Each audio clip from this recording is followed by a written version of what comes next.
over her neatly combed hair and let it cascade down her back. She clasped a white linen dinner napkin in each hand.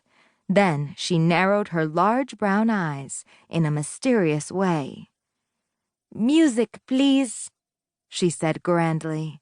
"Of course," Mama smiled and walked over to the record player. She chose something from a shelf full of records, set it on the turntable, and lowered the needle. The needle made a fuzzy, scratchy sound as it bounced on the disc.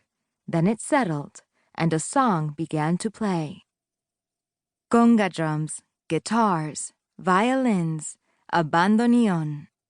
Alicia recognized the song. It was by one of Mama's favorite Cuban bands. She closed her eyes and let the music wash over her. Upbeat, downbeat, now. Her eyes flew open as she raised her arms in the air. She flapped the dinner napkins like furious little hummingbird wings. She stomped her feet on the tiled floor in time with the conga drums. She twirled on the wave of a mournful bandoneon note, and her bath towel mantilla twirled along with her. She knew that her family was watching her, but she wasn't watching them back. She was happily lost in her flapping and stomping and twirling.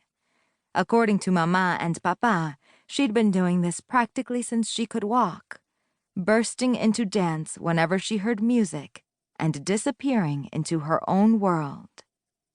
At the moment, her world was the conga beat of the song and the swift, shimmering movements of her body.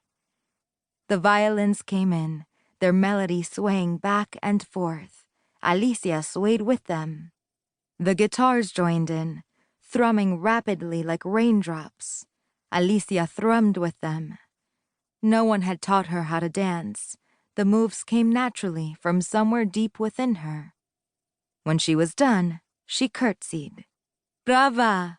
Mama and Papa cried out. "Brava!" Blanca and Antonio and Elizardo joined in. "Muchas gracias," Alicia replied. She curtsied again, holding onto her bath towel mantilla to keep it from sliding awkwardly down her head. For a moment, she imagined that she was on a real stage, blinking into the spotlights as a whole auditorium full of people clapped and cheered. Maybe someday?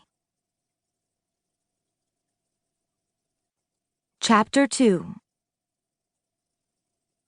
The following year, in 1928, Alicia's family moved to Spain for 10 months for Papa's work. He was a veterinarian who specialized in horses, and the government of Cuba had sent him there to find some for the Cuban army. Spain was known for its fine horses that were a mix of Spanish, English, and Arab breeds. Alicia liked a lot of things about Spain. The lively crowds, the flamenco music drifting out of cafes, the markets selling colorful clothes and pretty combs. But she loved her weekly lessons at Señora Vega's dance studio. Mama had signed her and Blanca up to learn some traditional dances.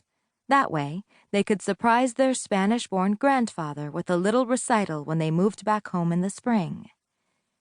This week's lesson was learning sevillanas. 1, 2, 3, 4, 5, 6. Señora Vega counted as Alicia and Blanca practiced the sevillanas steps. Muy bueno, Alicia.